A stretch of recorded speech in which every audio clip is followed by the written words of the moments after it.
நெல்லை மேயருக்கு எதிரான நம்பிக்கையில்லா தீர்மானமானது நிறைவேறியிருக்கிறது.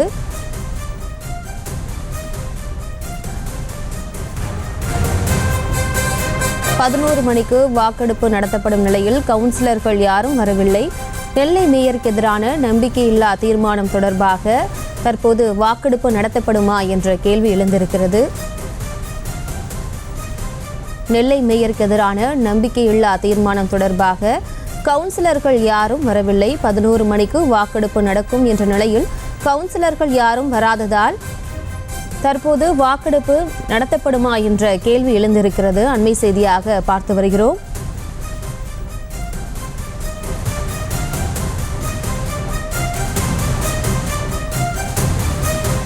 நெல்லை மேயருக்கு எதிரான நம்பிக்கையில்லா தீர்மானம் தொடர்பாக வாக்கெடுப்பு நடத்தப்படுமா என்ற கேள்வி எழுந்திருக்கிறது. கவுன்சிலர்கள் யாரும் வராததால் தற்போது வாக்கெடுப்பு நடத்தப்படுமா என்ற கேள்வி எழுந்திருக்கிறது.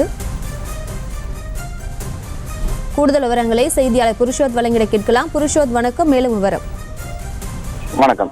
அதாவது இன்று நெல்லை மாவட்டத்தில் உள்ள நெல்லை மாநகராட்சி மாநகராட்சி சரவணன் மேயர் மீது நம்பிக்கையில்லா தீர்மானம் வாக்கெடுப்பு நடத்தப்படும் என மாநகராட்சி ஆணையர் தாக்கரே சுபம் தெரிவித்திருந்தார். இந்நிலையில அவர் மீது நம்பிக்கை இல்லை அப்படின்னு சொல்லி கிட்டத்தட்ட ஒரு 38 பேர் அவர்களுக்கு எதிராக கையெழுத்திட்டு கையொப்பமிட்டிருந்தனர். இந்நிலையில இன்னைக்கு நம்பிக்கையில்லா தீர்மானம் நடத்தப்படும் என கூறப்பட்டிருந்த நிலையில அனைவரும் வெளியூர்களுக்கு உள்ள விடுதிகள் தங்க வைக்கப்பட்டுள்ளனர். இருப்பினும் சட்ட விதிப்படி இன்று 11 மணி அளவு வாக்கெடுப்பு நடத்தப்படும் அப்படின்னு சொல்லி ஆணையர் தாக்கரே சுபம் தெரிவித்திருந்த நிலையில இன்று 11 மணி அளவு ஆன பிறகும் இதுவரை எந்த ஒரு மாமன்ற உறுப்பினரும் வரவில்லை.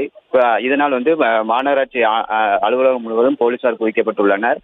மேலும் அந்த மாமன்றம் நடைபெறும் அந்த கூட்ட அரங்கு இழுத்து மூடப்பட்டுள்ளது. உள்ளே பத்திரிகையாளர் யாரும் அனுமதி இல்லை அப்படின்னு சொல்லி ஒரு ஏற்கனவே தெரிவிக்கப்பட்டிருந்த நிலையில மாமன்ற கூட்டம் முழுவதும் இழுத்து மூடப்பட்டுள்ளது. இருப்பினும் ஒருவர் கூட இதுவரை அவருக்கு எதிராக வாக்கெடுப்பு நடத்துவதற்கு, அதாவது இந்த நம்பிக்கையில்லா தீர்மானம் கொண்டு வருவதற்கு வாக்கெடுப்பு நடத்துவதற்கு இந்த ஒரு மாவட்ட உறுப்பினரும் வரவில்லை.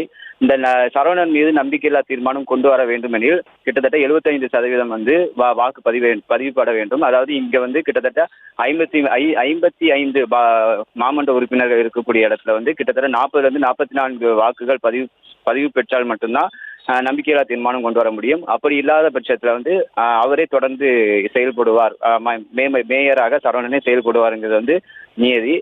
இந்த நம்பிக்கையில்லா தீர்மானம் தோல்வி அடையும் பட்சத்தில் அடுத்த 2 ஆண்டுகளுக்கு அவர் மீது நம்பிக்கையில்லா தீர்மானம் கொண்டு வர முடியாது என கூறப்படும் நிலையில் இந்த தீர்மானம் தற்போது ஆள் வராத சமயத்தால் இந்த தீர்மானம் இந்த நம்பிக்கை வாக்கெடுப்பு தோல்வியில் முடிவடையும் என எதிர்பார்க்கப்படுகிறது.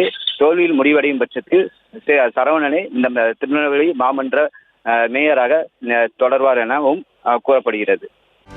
செய்திகளை உடனுக்குடனும் துல்லியமாகவும் தெரிந்து கொள்ள சப்ஸ்கிரைப் பண்ணுங்க.